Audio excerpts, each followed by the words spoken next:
राज्यपाल, जिसे इंग्लिश में गवर्नर बोलते हैं, ये इंडियन पॉलिटी का एक ऐसा चैप्टर है जो कि बहुत ही ज़्यादा इम्पोर्टेंट है और यहाँ से हर कम्पिटिटिव एग्जाम्स में सवाल पूछे जाते हैं। तो इस वीडियो में मैंने टॉप 30 एमसीक्यूज़ को कॉन्सेप्ट के साथ शामिल किया है। तो वे लोग जिन्होंने राज्यपाल चैप्टर को रीड किया है वो यहाँ पर आकर एमसीक्यूज़ लगाए और खुद को देखें कि उन्होंने 30 में से कितना मार्क्स स्कोर किया है। जिन्होंने 30 में से 25 मार्क्स स्कोर किया है वो सेफ जोन में है और जिन्होंने बिलो 25 स्कोर किया है उन्हें और भी ज़्यादा मेहनत की ज़रूरत है। तो वीडियो को लास्ट तक ज़रूर देखें और वीडियो के लास्ट में आप मुझे अपना स्कोर कमेंट बॉक्स में ज़रूर बताएं। तो चलिए देखते हैं आज का पहला मोस्ट इम्पॉर्टेंट सवाल कौन सा है।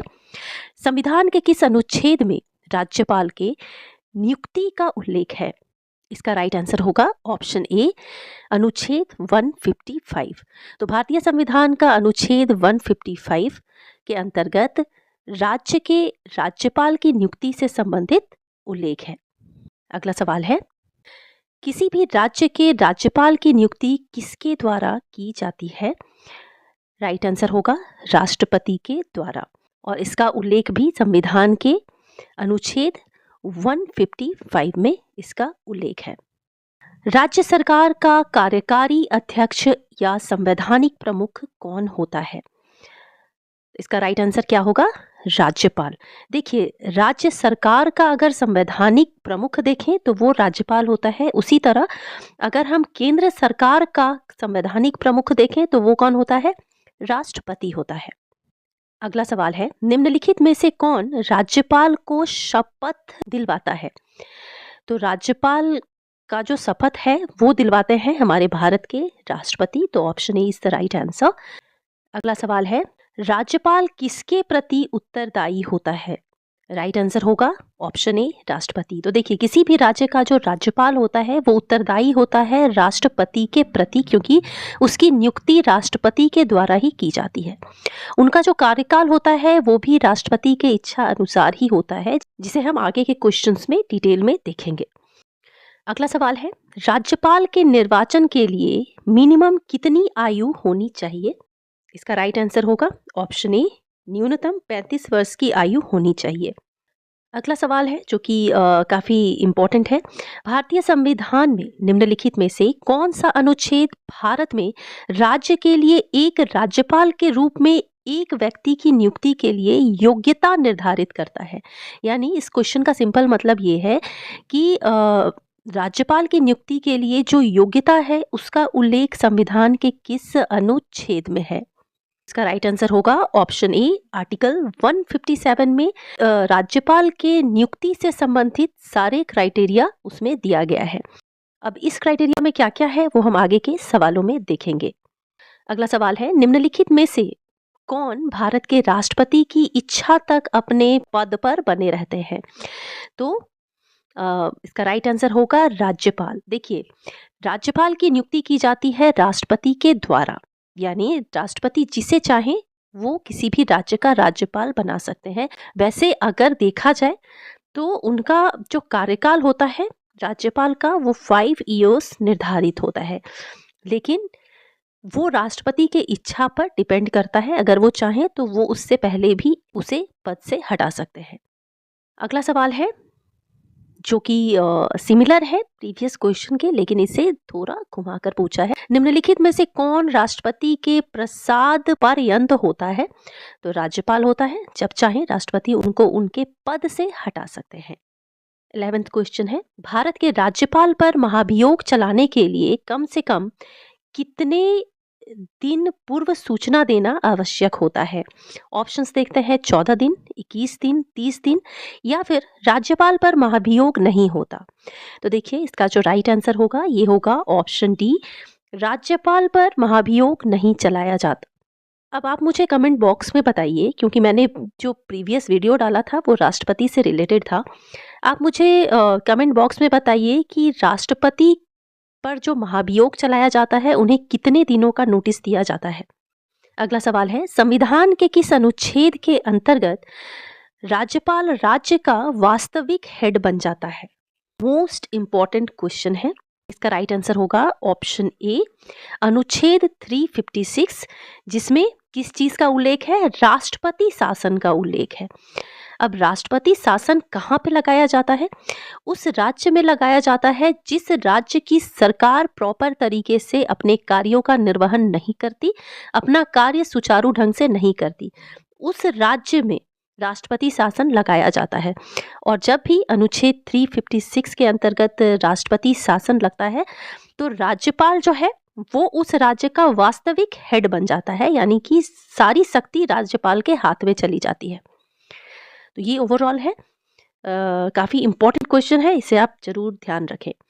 अगला सवाल है कि भारतीय संविधान के किस अधिनियम के द्वारा एक ही व्यक्ति को 2 या अधिक राज्यों का राज्यपाल नियुक्त किया जा सकता है? मोस्ट इम्पॉर्टेंट क्वेश्चन है। देखिए, इस वीडियो में मैंने जितने भी सवाल को शामिल किया है वो किसी न किसी स्टेट पीसीएस एग्जाम या यूपीएससी या अन्य कॉम्पिटिटिव एग्जाम्स में पूछा जा चुका है, तो सारे सवाल बहुत ही ज़्यादा इम्पॉर्टेंट है। इसका जो राइट आंसर होगा ये होगा ऑप्शन ए, 7वां संविधान संशोधन अधिनियम 1956। तो इस संविधान संशोधन में ये उल्लेख है कि एक ही व्यक्ति एक से अधिक राज्यों का भी राज्यपाल हो सकता है। अगला सवाल है, भारत में किसी राज्य की राज्यपाल बनने वाली पहली महिला कौन है? तो वो थी सरोजनी नायडू। काफ़ी इम्पोर्टेंट क्वेश्चन है। तो सरोजनी नायडू पहली महिला है जो किसी राज्य की राज्यपाल बनी थी। अब यहाँ ये जानना भी इम्पोर्टेंट है कि ये किस राज्य की राज्यपाल बनी थी। तो ये राज्यपाल थी उत्तर प्रदेश की, और ये 1947 से 49 के बीच में उत्तर प्रदेश की राज्यपाल नियुक्त हुई थी। तो ये काफ़ी इम्पोर्टेंट क्वेश्चन है। अब देखिए, ये जो सरोजनी नायडू है, इन्हीं के स्मृति में भारत में वुमेन्स डे मनाया जाता है। आप सुनते होंगे कि भारत में वुमेन्स डे मनाया जाता है। ये इन्हीं के जन्म दिन पर मनाया जाता है, जो कि कब है? 13 फेब को। तो ये पॉइंट भी आप याद रखेंगे। अगला सवाल है, पश्चिम बंगाल की पहली महिला राज्यपाल कौन बनी है, कौन बनी थी? राइट आंसर होगा ऑप्शन ए, पद्मजा नायडू। तो यहाँ पे ध्यान रखिएगा, यहाँ पूछा जा रहा है पश्चिम बंगाल की पहली महिला राज्यपाल, लेकिन अगर आपसे ये पूछा जाए कि पश्चिम बंगाल के पहले राज्यपाल कौन थे, तो वो थे चक्रवर्ती राजगोपालाचारी। तो यहाँ पे कंफ्यूज नहीं होना है आपको। अगला सवाल है, निम्नलिखित में से किसकी नियुक्ति राज्य का राज्यपाल नहीं करता? ऑप्शंस देखते हैं। मुख्यमंत्री, राज्य लोक सेवा आयोग के सदस्य, उच्च न्यायालय के न्यायाधीश या महान्यायवादी। यहाँ देखिए, ऑप्शन में ये महान्यायवादी नहीं होगा, महाधिवक्ता होगा। महाधिवक्ता होगा, जो कि राज्य सरकार का कानूनी सलाहकार होता है। तो इसका जो राइट आंसर होगा ये होगा ऑप्शन सी, उच्च न्यायालय के न्यायाधीश। देखिए, उच्च न्यायालय के न्यायाधीश की नियुक्ति करते हैं राष्ट्रपति, लेकिन इसमें जो बाकी जितने भी ऑप्शंस हैं, जैसे मुख्यमंत्री, राज्य लोक सेवा आयोग के सदस्य या फिर महाधिवक्ता, इन सभी की नियुक्ति राज्यपाल करते हैं। तो ऑप्शन सी राइट आंसर होगा। राज्यपाल किसी भी उच्च न्यायालय के न्यायाधीश की नियुक्ति नहीं करते। अगला सवाल है, भारतीय संविधान के अनुच्छेदों में से किसी एक के अधीन राज्यपाल राष्ट्रपति के विचार के लिए किसी विधेयक को आरक्षित रख सकता है? काफी इंपॉर्टेंट क्वेश्चन है। ये यूपीपीसीएस में पूछा गया था ये वाला क्वेश्चन। तो इसका जो आंसर होगा ये होगा अनुच्छेद 200। अब अनुच्छेद 200 के अंतर्गत क्या बताया गया है कि देखिए, जब भी कोई राज्य विधान मंडल के जो दोनों सदन होते हैं उसमें जब कोई भी विधेयक राज्यपाल के सामने प्रस्तुत किया जाता है, तो उस वक्त राज्यपाल के पास कुछ ऑप्शंस होते हैं।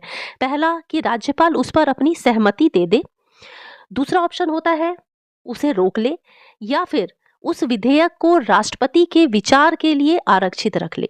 तो ये तीनों ही शक्तियां राज्यपाल के पास होती है विधेयक से संबंधित, लेकिन इसमें एक एक्सेप्शन है, धन विधेयक उस विधेयक में शामिल नहीं होता है। यहाँ पर कंफ्यूज नहीं होंगे। अगला सवाल है, जम्मू और कश्मीर के राज्यपाल की नियुक्ति कौन करता है? तो इसका राइट आंसर होगा ऑप्शन सी, भारत के राष्ट्रपति। निम्नलिखित में से कौन राज्यपाल के प्रसाद पर्यंत पद पर बना रहता है। इसका जो राइट आंसर होगा ये होगा महाधिवक्ता। तो देखिए, महाधिवक्ता जो होता है वो राज्यपाल के प्रसाद पर्यंत होता है, ठीक उसी प्रकार जैसे राज्यपाल राष्ट्रपति का प्रसाद पर्यंत होता है।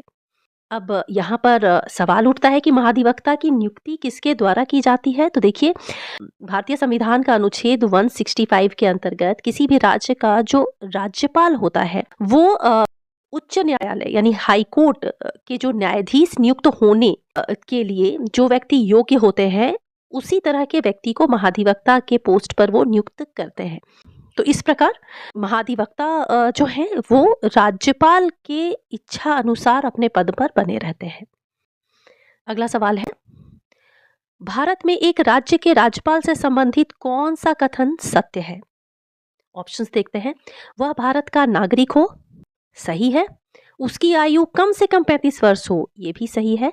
वह राज्य विधानसभा का सदस्य होने की योग्यता रखता हो, तो ये भी सही है। यानी कि इस क्वेश्चन का जो राइट आंसर होगा ये होगा उपर्युक्त तीनों, यानी कि ये तीनों ही ऑप्शंस सही है राज्यपाल से संबंधित।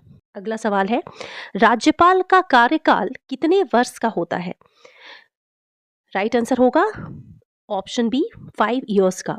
अब यहाँ पर आप एक चीज देखें, यहाँ पर अगर ऑप्शन में आपका 5 इयर्स भी होगा या फिर होगा राष्ट्रपति के प्रसाद पर्यंत, तो इस सिचुएशन में आप ऑप्शन में राष्ट्रपति के प्रसाद पर्यंत ही लगाएंगे, और अगर राष्ट्रपति का प्रसाद पर्यंत ऑप्शन नहीं होगा तब आप 5 इयर्स लगाएंगे। ये काफी इंपॉर्टेंट पॉइंट है और कंफ्यूजिंग पॉइंट है जहां पे आप मिस्टेक करते हैं एग्जाम्स में, तो इसे ध्यान रखेंगे।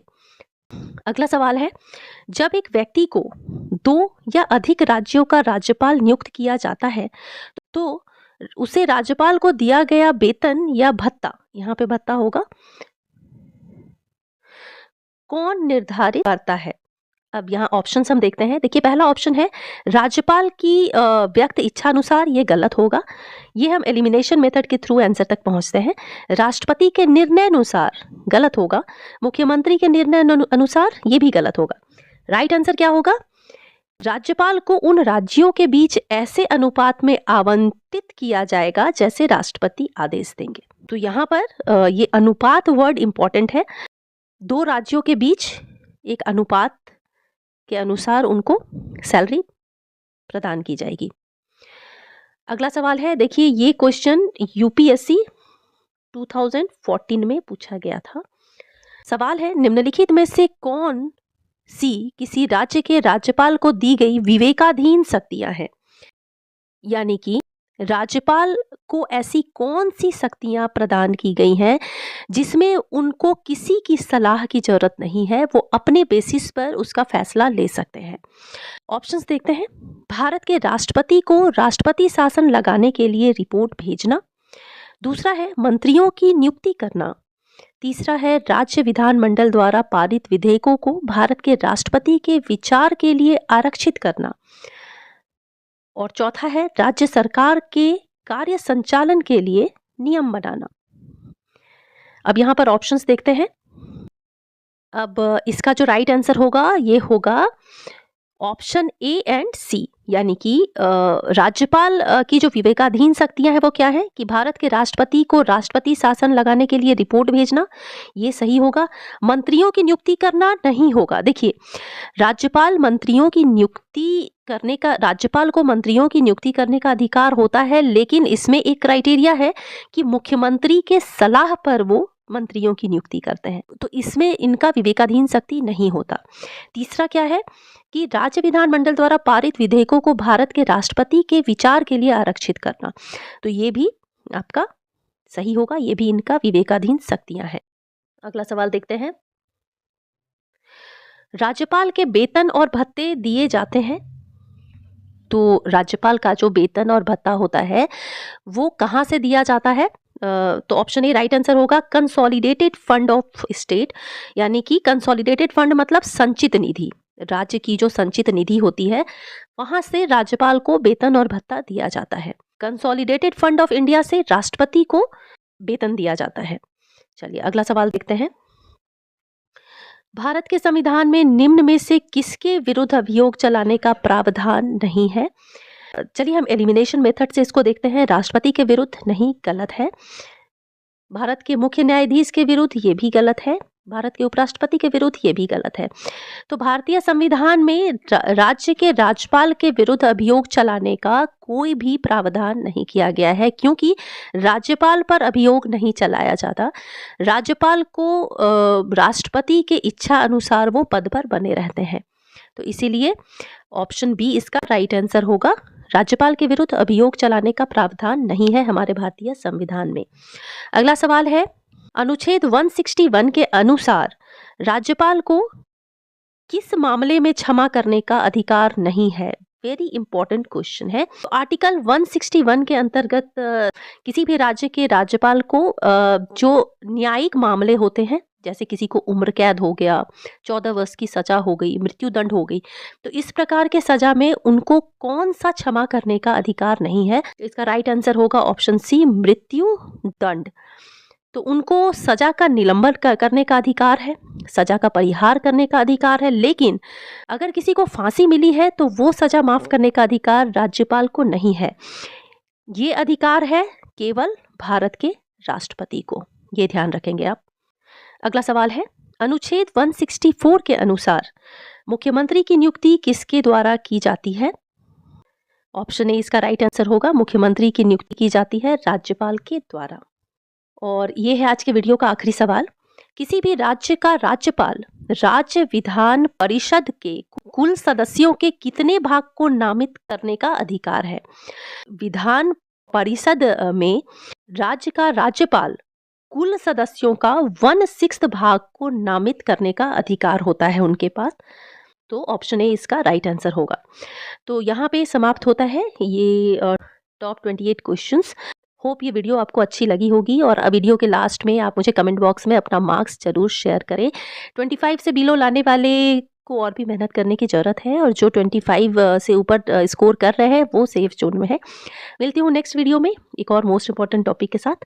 Thanks for watching.